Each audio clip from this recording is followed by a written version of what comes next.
I was giving this video, and I'm gonna be frank. I'm gonna say a lot of things that's gonna piss off, probably the person that sent this video, and the people he probably hangs out around, but other people, right? Why are men leaving the workforce?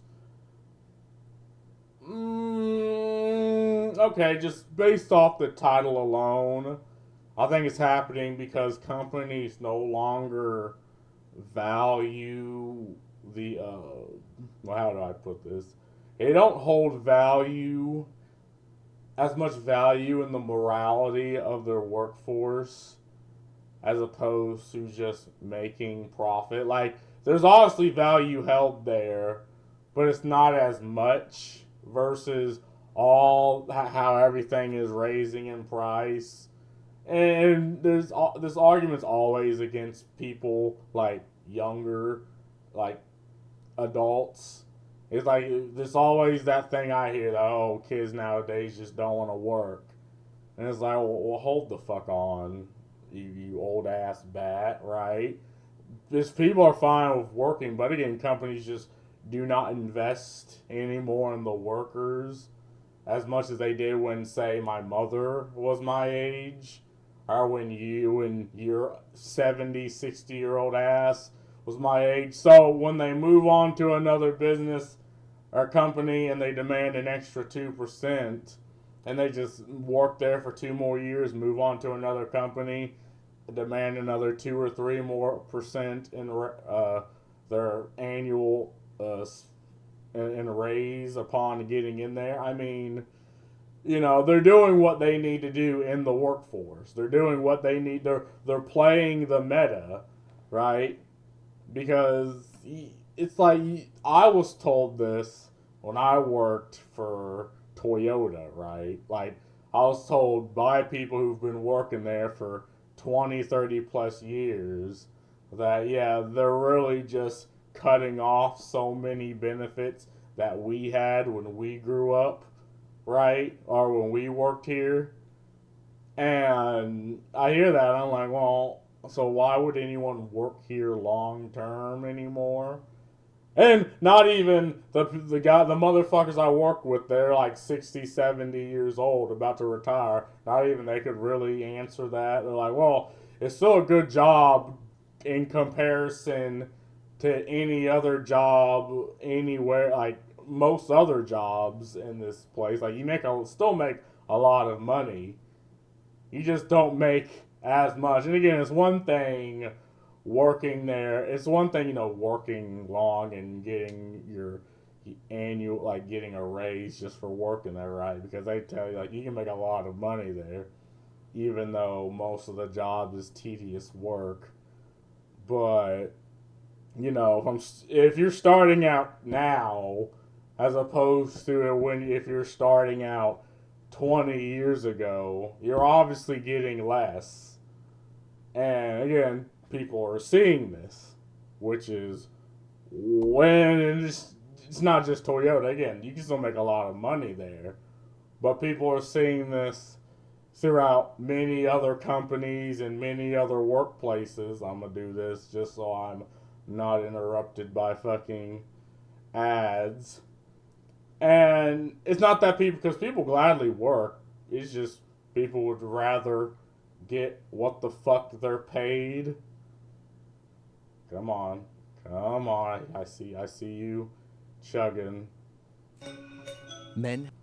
But again, the company they're divesting in, that and investing in other things.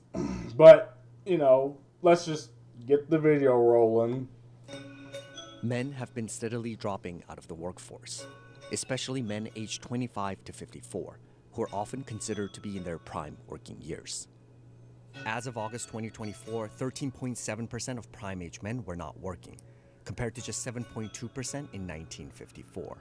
The long-term decline. I guess it also kind of depends on what you mean by working, because it's like just temporary work, but again, some of them, I guess, like we just came out of a recession, and maybe there's a lot of men that just don't really go back into the workforce anymore, or at least for a long time now. Maybe a lot of them went overseas. I mean, there are factors, but you know, well, I'm just gonna let the video go because there are other factors in that. In labor force participation by so-called prime age men is a tremendous worry for our society, for our economy, and probably also for our political system. There's a surplus of prime age workers who could be working and aren't, and that's this puzzling problem. The unemployment rate for prime age working men sat at 3.4% in August 2024. This number primarily includes those who are unemployed and looking for a job. But about 10.5% of men in their prime working years, or roughly 6.8 million men nationwide, are neither working nor looking for employment, compared to just 2.5% in 1954. What's surprising is it's not a COVID phenomenon, it's not a recession phenomenon. And for every prime age man who is unemployed and looking for a job, there are more than 3, and some years 4, who are neither working nor looking for work. So what's driving men out of the workforce? And if left unchecked, what impact will it have on the US economy? Nearly half of prime age men out of the workforce cited obsolete skills, lack of education and training, poor work record, or security issues as a reason preventing them from work.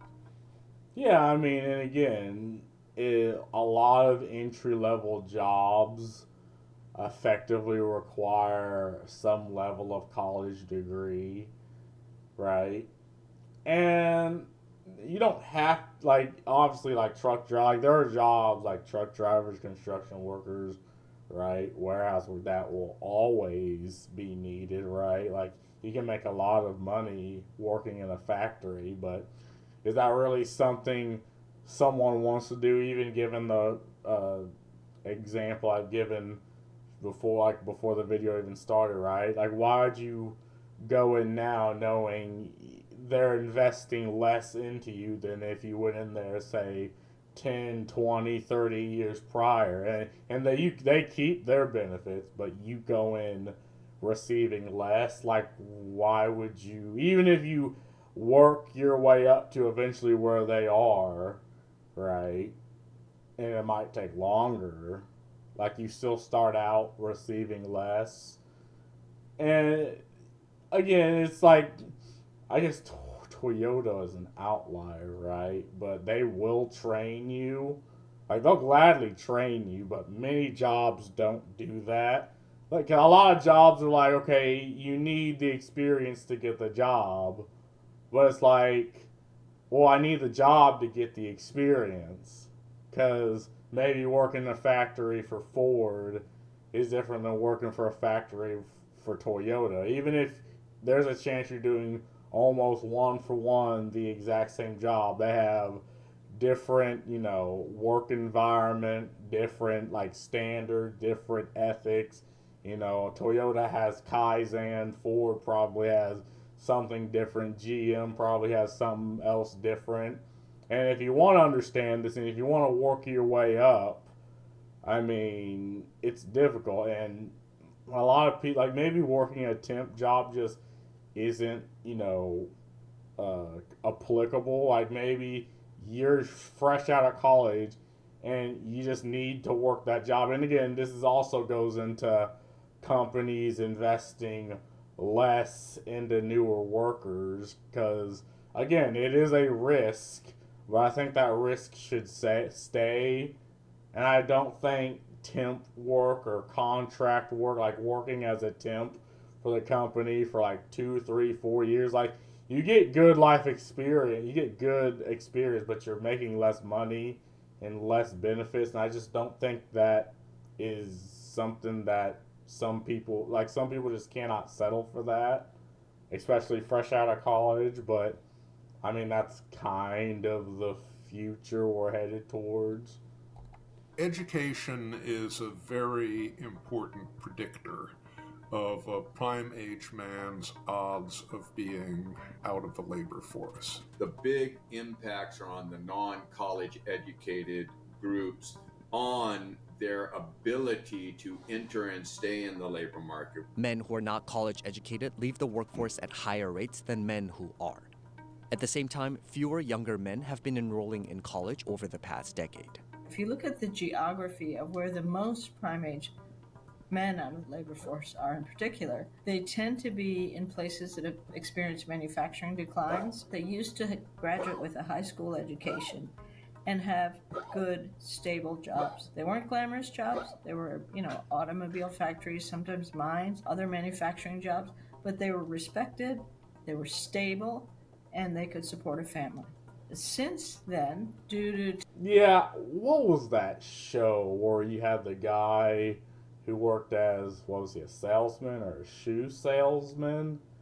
And he had a 2-story house, a wife who was a stay-at-home mom, and 3 or 4 or 5 kids. And like you're like, well, there ain't no way. And it's like, yeah, you used to actually live like that. Like a single working parent with a stable job used to be able to afford all that. Nowadays, you can't. Like, under no circumstances can both the man and the woman not have some stable income, right? And again, there's lots of factors, right? But inflation being the big one I go by, I'm not gonna go over that. It's like you've seen what we used to have, and again, with all of the issues that happened in the past, right? Like you were able to afford to live. Nowadays, it's like you're really not, and there's a lot of risk that some people just straight up avoid. technology driven growth, a little bit due to Chinese competition, you've had a lot of manufacturing firms and the places where they were located that were one horse towns become ghost lands, right? Wages could also be a contributing factor. Median annual wages for men with a high school diploma have fallen from just over $57,600 in 1973 to $45,000 in 2023, adjusted for inflation. At the same time, wages for those with a bachelor's degree or more have increased by about $6,300 during the same period. Yeah, and again, and these are probably the yellow line are men who go in, demand that, look, I'm not working anywhere under this, even if it's like they negotiate their pay here, and then over the wall, they work their way up in say the particular job. Whereas here, it's like, well, you don't have a degree, so again, they're and again, this is also with inflation. But it's like if you're working the same job, maybe you're getting slightly more because of raises, but then on average, again, a new hire is probably getting paid slightly less starting out than, say, the 30-year-old, or, well, this was back in the 70s, so probably when someone started here, they started out with more money than here. And not only that, again, adjusted for inflation, even if you start working here, and if someone who starts working here start out with the same amount of money, it's worth less here than it is here.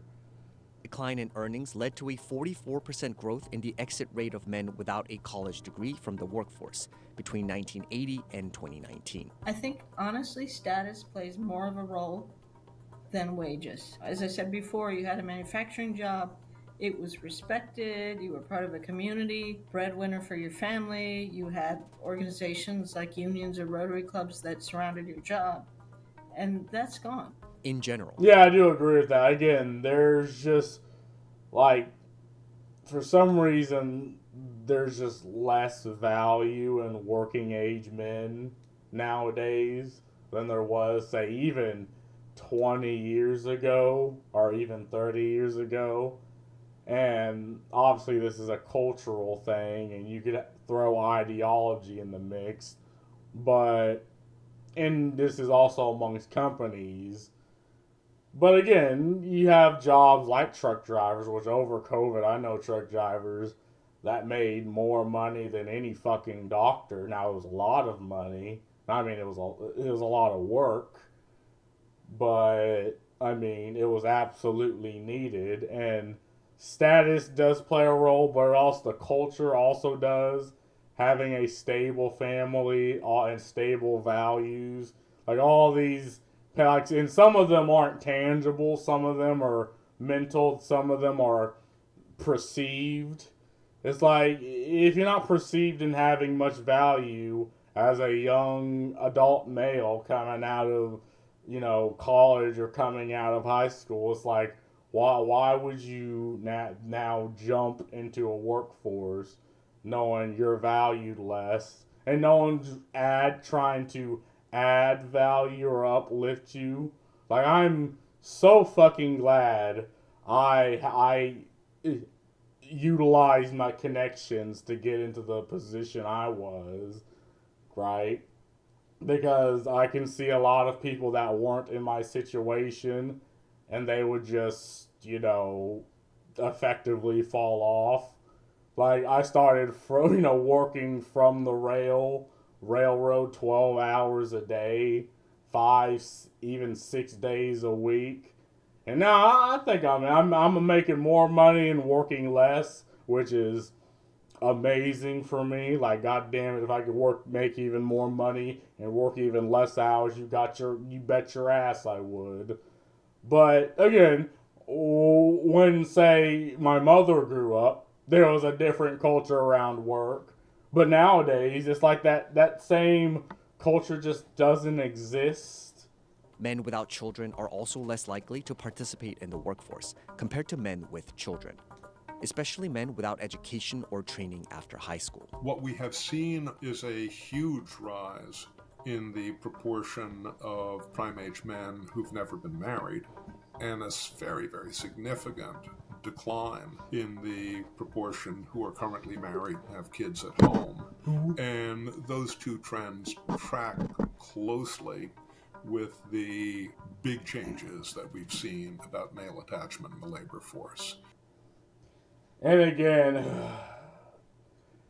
this comes to me actually working the type of positions where you're upper middle management, right? They do not want a working class, like someone who's working class, a family man to be hired, because they're not going to work overtime because they have a nagging wife and kids at home. So they're going to work the bare minimum and then just skedaddle, right?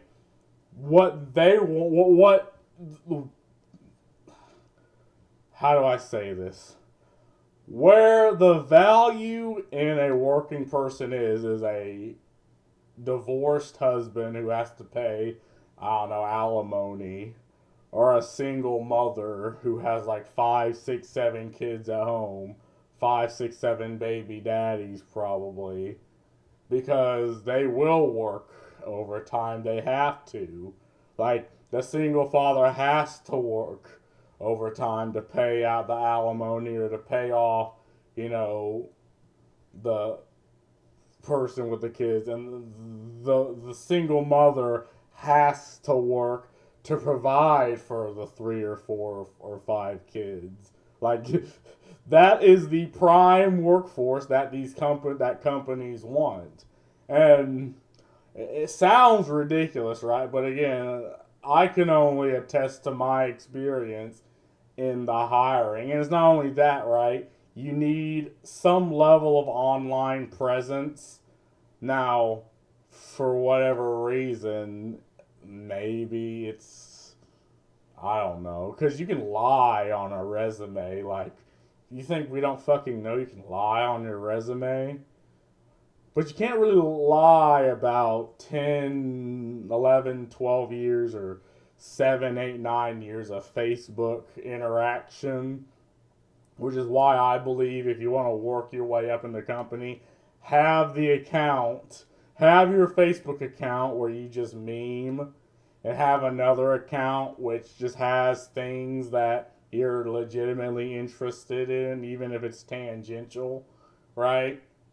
And, again, social media is a tool that you might as well use. And this is if you want to work your way up. Now, if you're fine where you're at, what the fuck ever. But this is absolutely needed if you want to. Hell, now it's probably even needed for entry level jobs, right? Because, again, obviously you can lie on her. And again, if it's between and you and person B, right? Even if you both have the exact same experience, if person B has an online presence and like a Facebook or he's part of communities and you don't because you live under a fucking rock, I mean, the chances of them choosing person B over you is relatively high. Like, these are the things they look at. Like, these are risks that companies are trying to get rid of, and that's investing into somebody who's probably not going to stay there for too long. Like, these are things they look at. Correlation isn't always causation, but looking at that correspondence is real important, I think. Meanwhile, 57% of the roughly 10% of men not looking for work said their physical or mental health was the main reason for not being employed, with 55% citing a disability, serious illness, and or receiving disability benefits. The whole question about the health and the mental health of male workforce dropouts is an extremely important and I think concerning one. Distressing proportion of the men who are out of the workforce say they're using pain medications every day. A 2017 research paper estimates that an increase in opioid prescription between 1999 to 2015 led to about 43% of the decline in men's labor force participation rate during that period. Yeah, that's odd, because, if you're addicted to drugs, obviously it's harder for you, and depending on the drugs, right? Like, some of them legitimately fry your fucking brain. You effectively become retarded. But if you're addicted to a certain type of drug, obviously it's even more difficult to get to, not even if you're in the workforce, to sustain that work habit, because, again, you're fucking tweaking during work, and maybe one day you're just, I don't know, maybe you just don't feel like it. But I do believe the mental health crisis of men is also a factor, because, again, there's little or no investment giving in to a man straight out of either high school or college than there was, say, 30, 40, 50 years ago, right? And it's just odd that and maybe this is a cultural thing, maybe it's an ideological thing, but I think there's a lot of factors that contribute to this. And again, at the end of the day, it's a value thing. Like, what do you value?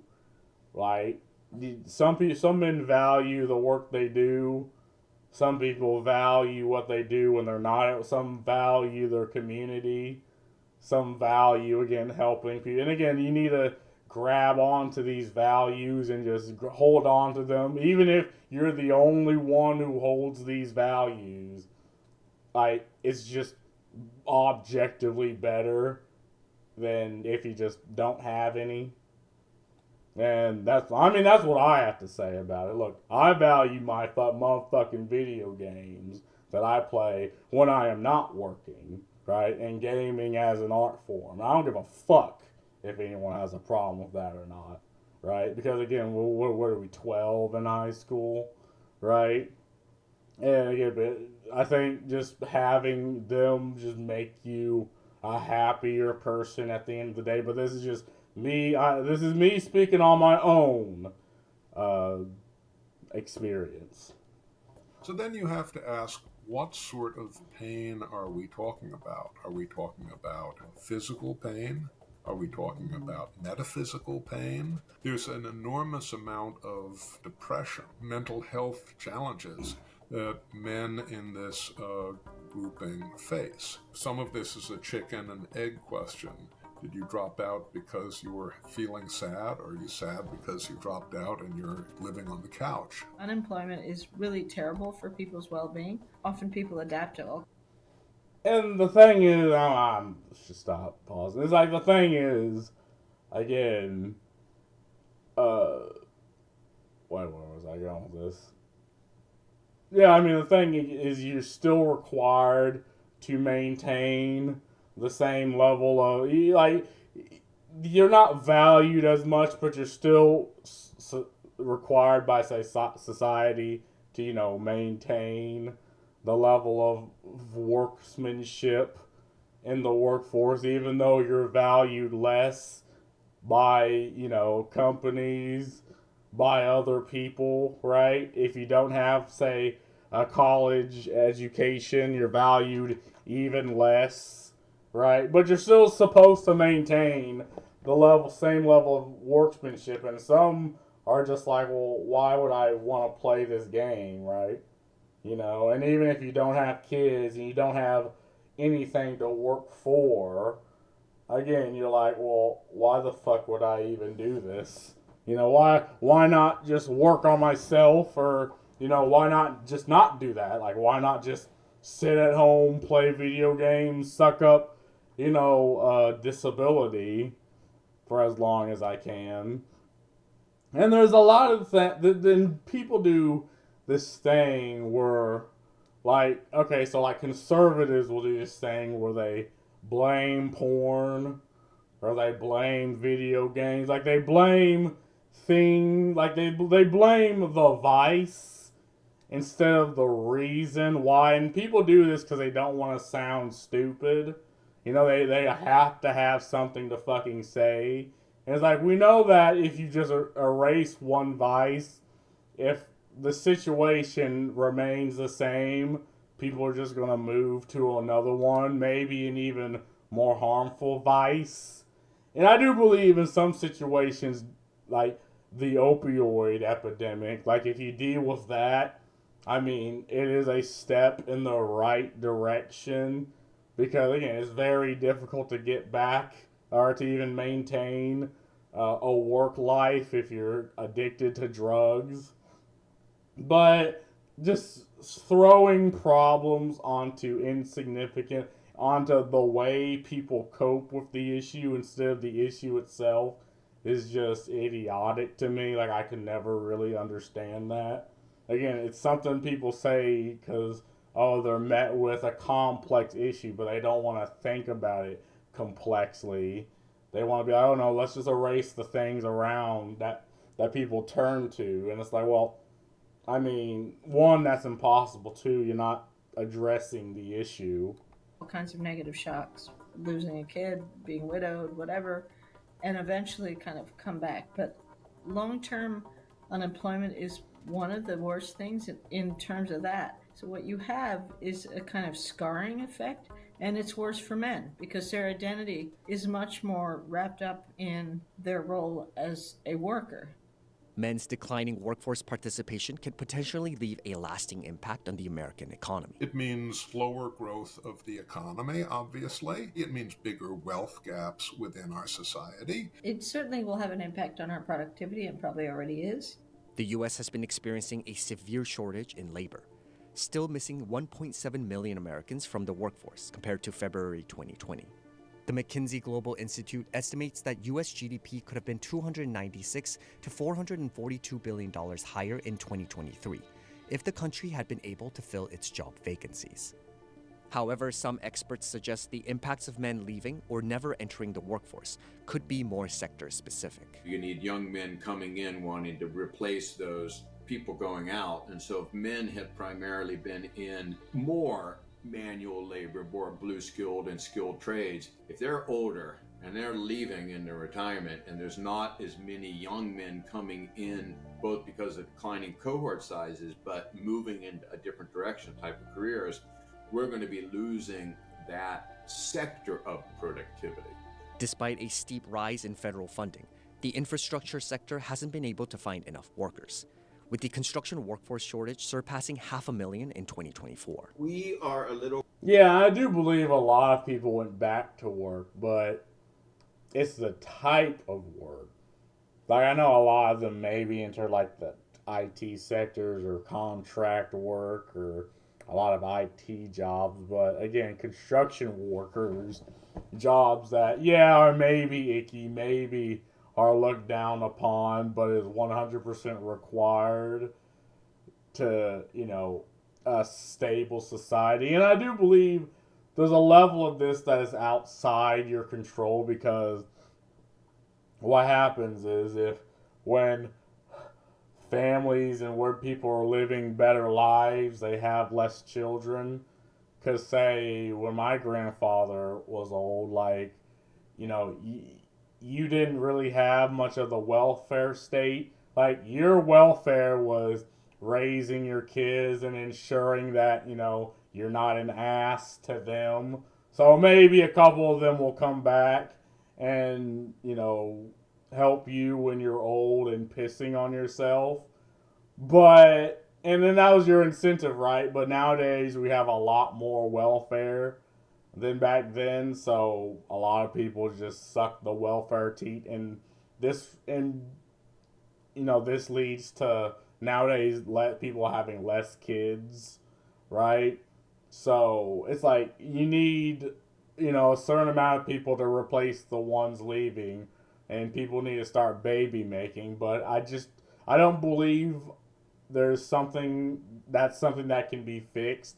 Like, I believe it's a wave. It's like things are good, people have less kids, things start to get a little bit worse and worse and worse. Then kids have a lot, people start having more kids, then things get better. It's like you just gotta ride the wave. If you try to artificially change things, like we can't attest to the issues that will pop up later, right? And well, on a side note, apparently what the UK and the European Union's trying to do is just import people from a completely different culture with completely different values and hope that they make up the workforce, hope and pray, and maybe some of them will, but I mean, we don't know. And again, this is something you're not allowed to talk about, because if you do, they scream emotionally charged labels at you. Concerned about the impact that inflation is going to have and has had on the movement of infrastructure dollars into the actual productive activity. Having a shortage of men in construction is going to raise a problem. The trend could have a dire socio-political impact as well. It'll get worse in ways that we would not like. I mean, I think it would lead to more premature deaths, but it will also likely lead to radicalization and polarization, because this is a frustrated, left-behind group with no options. There are problems that government can address and problems that government can't address. So one of the first functions that beats out policy is economic growth. You have a strong economy, you're going to have increased wage structure, and it's going to bring people back into the market. More than a quarter of prime-age men not looking for work cited insufficient pay as a reason preventing them from work. And nearly half said competitive pay, salary, compensation, and/or bonuses was a very important factor when considering whether to enter or return to the workforce. For the young, better training, skills training, some form of post-high school education, encouraging that, maybe even subsidizing that. I think part of the youth mental health crisis has to do with what's next. What's AI going to do? What am I going to do? Are there any stable jobs? I can't afford college. All those questions all come together. And so models that help them kind of give them a jump start can be really effective ways of intervening. And there are actually now really promising programs in high schools which teach kids financial literacy. They teach them about equitable entrepreneurship. Yeah, I think I just took a class like that. But yeah, I do think education, like there's a lot of things in education that, you're supposed to learn, but you never use. Though in like elementary school and middle school, it's teaching you how to learn. High school, it maybe is should be how a little bit of that, but a little bit of okay, teaching you like on what's next. Because again, a lot of schools just I don't believe institutions should be the only way that kids learn these that like life lessons and about how to market yourself. But again, we're in a situation where the mother and the father has to work, a stable job to even, provide for the family, even the base amount. So maybe schools should teach kids these things. Like, and I'm going back to what I've learned. Like, okay, there's JROTC, which was an amazing program until it was moved from our school. I think it was ICE program. There's that financial program. Yeah, I'd say, well, I guess economics was fine. But I can't really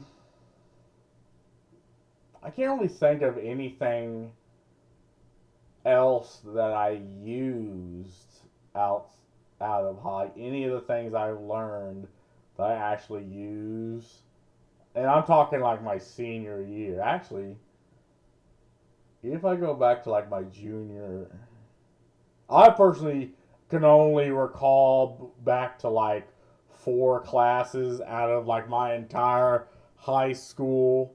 Well, okay, marching band, learn discipline, but I can't really think of many other classes I learned that I actually legitimately use right out of high school.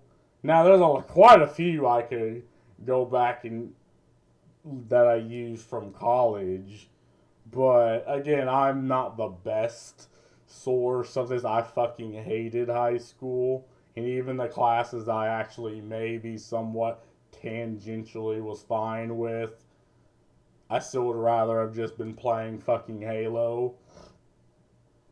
But yeah, I do believe education is, again, understanding that, okay, not all y'all are going to be in college, but you can still find success, and there are jobs that, again, you are valued, right? That require you and are required to run societies that, and could possibly, like in the case of the truck driver's situation, you'd probably make more than many other people who has to go back to school for 2 or 4 more years. I mean, they teach them about how do you foster better mental health as part of the workplace. And it seems to inspire kids to go on to college, right? Because they sort of see a pathway where they didn't see it before. 29% of men out of the labor force said that training and educational programs was another important factor in considering a return to the workforce. Having the type of commitment from the employer to train and retain and offer upward mobility for workers, I think will be very important. Trying to figure out more about career pathways in the labor market and not just the education side. So how is it that someone moves from first job, next job to best job? How do we help people understand and navigate? Nearly a quarter of working Americans said they weren't satisfied with their growth opportunities in the workplace, compared to other OECD countries that on average spend 0.1% of their GDP on training their workers. The US spent only 0.03% of their GDP on job training in 2022. Older age groups. yeah, because again, the point is lateral movement, right?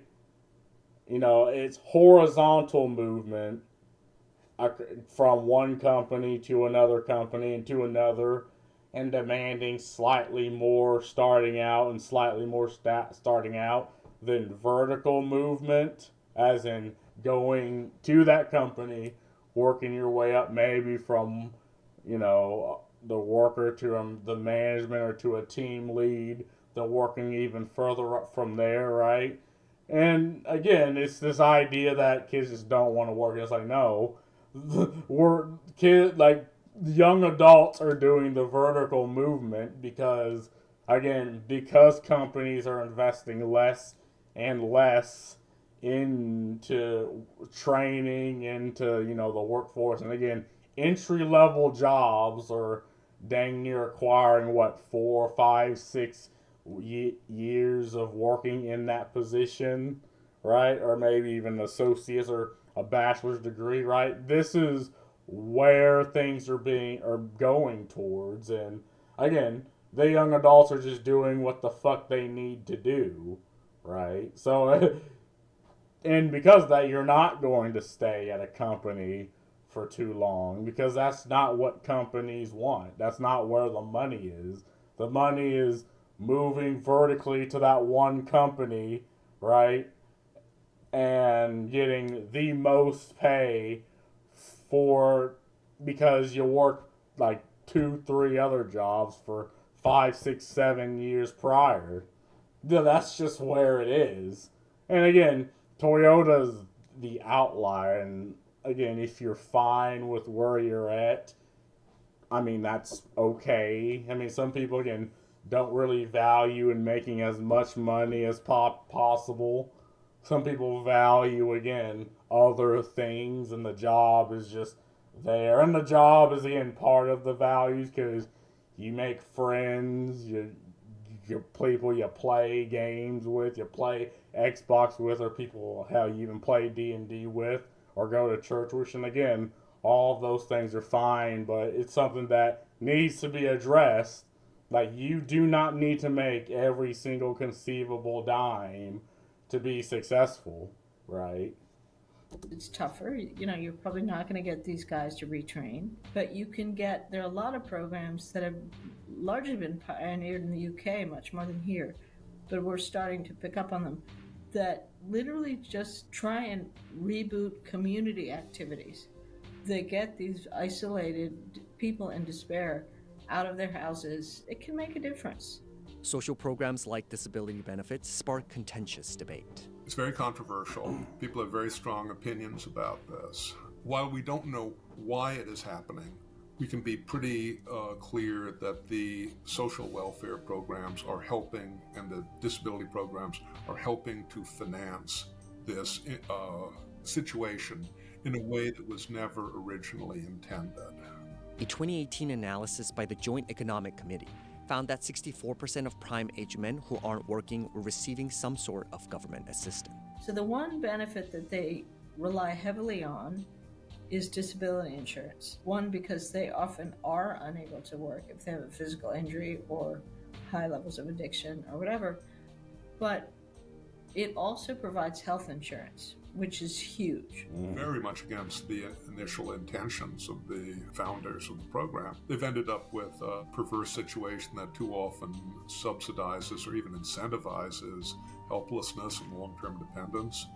If we thought about a system in which we had a work-first principle where the incentives were for getting the training and then showing up at the job and then staying at the job, I think we'd be in a lot better place than we are today. However, some experts remain doubtful about whether altering the benefits program will lead to meaningful results. I think until we deal with the deeper problem of ill health, ill mental health, these guys aren't going to respond to incentives. Everybody is responsible for their brothers. Everybody's responsible for their neighbors and their friends. And we are so...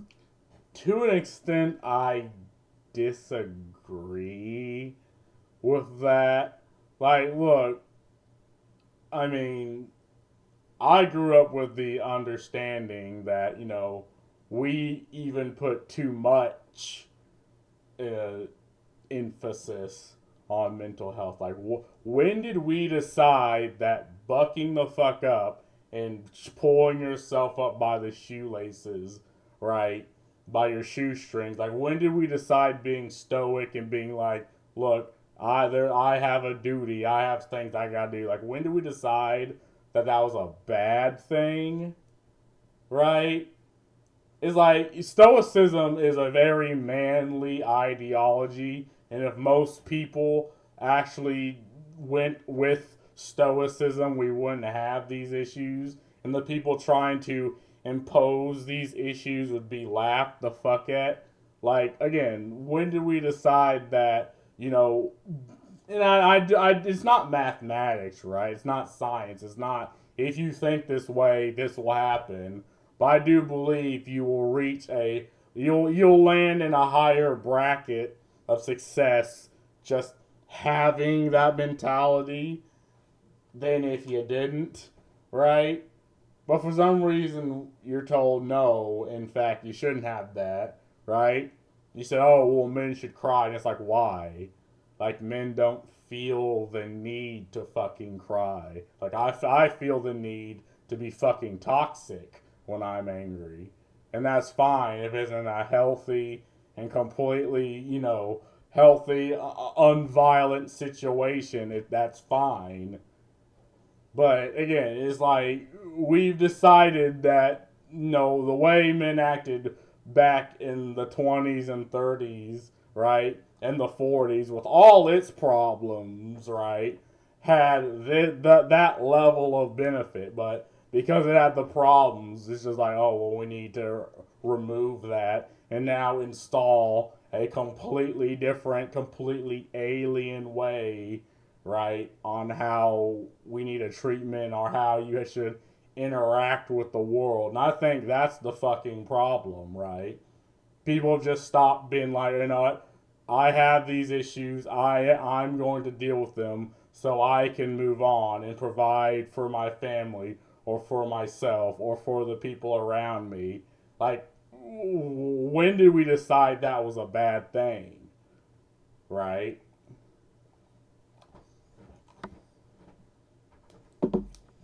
Ourselves as citizens can help to shine a spotlight on this. It shouldn't be America's invisible problem. And the more that we talk about it, the more that we pay attention to it, the closer we get to turning this around.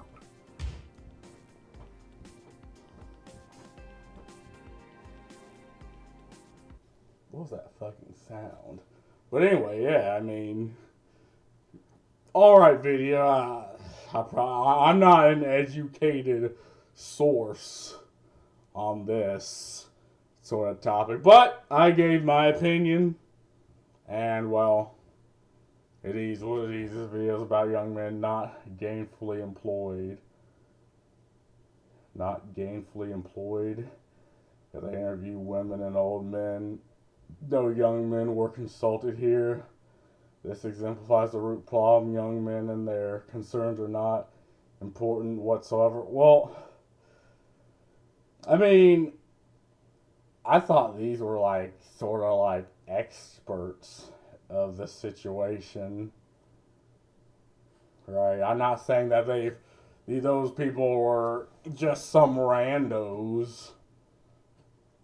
Corporations posting ghost jobs while claiming no one wants to work is insane. Yeah, there's a lot of companies and that require work, but again, they're the entry level jobs that require 4, 5, 6 years into you know, working, and it's like you're not going to get someone straight out of college for that, right?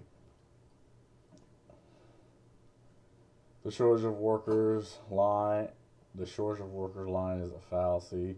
The shortage of companies willing to pay a proper wage, that's the problem. Yeah, I'd say that's also, again, going back to the example I had before the video, you know, there's a hell of a lot less benefits you'll have, say, for Toyota starting out now than you did starting out when that Toyota started out in that region. And people look at this and it's like, well, okay, I guess it's somewhat fine, but again, I can understand why people are like, no, this isn't fine. This reporting is exactly why young men are not working. You didn't even interview the people who are you are talking about. Ignoring young male workforce is the norm. Now, again, I don't think these are just some randos. I think these were just the people that were experts. And again, maybe it's like, how many people, young men, do you need to interview to get the point across? I mean, I think it'd be helpful if maybe 2 or 3 caught on. I went from working for a good life to working to barely survive, often needing help. It's not a mystery. Life went from working for a good life to working to barely survive. Yeah, things are pretty fucking expensive. Lucy, get over here, shut up. So, yeah, and again, it's also, people's spending habits. Right? Like sometimes, and again, this is odd for people to understand. Like maybe you need to go only eat, Lucy, not while I'm doing the video. Like people don't understand the idea of only working 2 straight meals a day, just because you could probably afford that third one, but you'll be in a worse situation. So yeah, and I think this is also kind of where it's at. Again, things are too goddamn expensive, but you can't bring it up because everyone thinks they're an expert when you do. He wants to work an 8 to 12 hour day, having to endure incompetent leadership and still coming up short paying the bills. Yeah, I've also seen this during COVID with my friends and the people I talk to, right? You have people that work their way up that had connections that don't even really know the job you do, but because they know the person they were hired in and they're incompetent. And again, people understand the incompetence. They see these things and they're like, why the fuck am I still working here? And then if you come up short, it's your fault, the worker, and not the leadership. Guys, the one watching the video, all I see is a bunch of so-called experts being completely condescending and dismissive as to how a lot of young men are feeling right now and what they have been dealing with. Not to mention being entirely dismissive when it comes to poor quality of jobs being offered to individuals nowadays that some people, particularly men, don't feel as worth working. Low-wage jobs that offer little to no benefits are not anything to aspire to, and the fact that this video seems to be more concerned with economic growth to line the pockets of wealthy business owners than it does the welfare of or well-being of young men who feel completely broken down, discouraged, is very problematic to say the least. This is a terrible video that doesn't even ask any young men in the age demographic that what he is feeling and what are his reasons for not bothering with an obviously broken system. I think the point of the video is to just throw the question, throw like the argument out there, right? I think that's the point of this video. I don't think it's actively setting out to be the problem. I mean, I went to work, stop making ridiculous requirements for entry-level jobs, just pay livable wages relative to our work area and treat us like human beings is all we ask for. Also cover health insurance costs, dental, PTO. Since a few generations back, our parents had options. If your CEO and stockholders can't figure it out, then have fun with your high turnover. Yeah, again, even with the pension thing that was done away with because according to Obama, you were responsible for your retirement, other than the job that you break your back to work is responsible. But he's fine with the healthcare bending its in the healthcare sector bending its back to help people out who don't really care to work their way from their situation.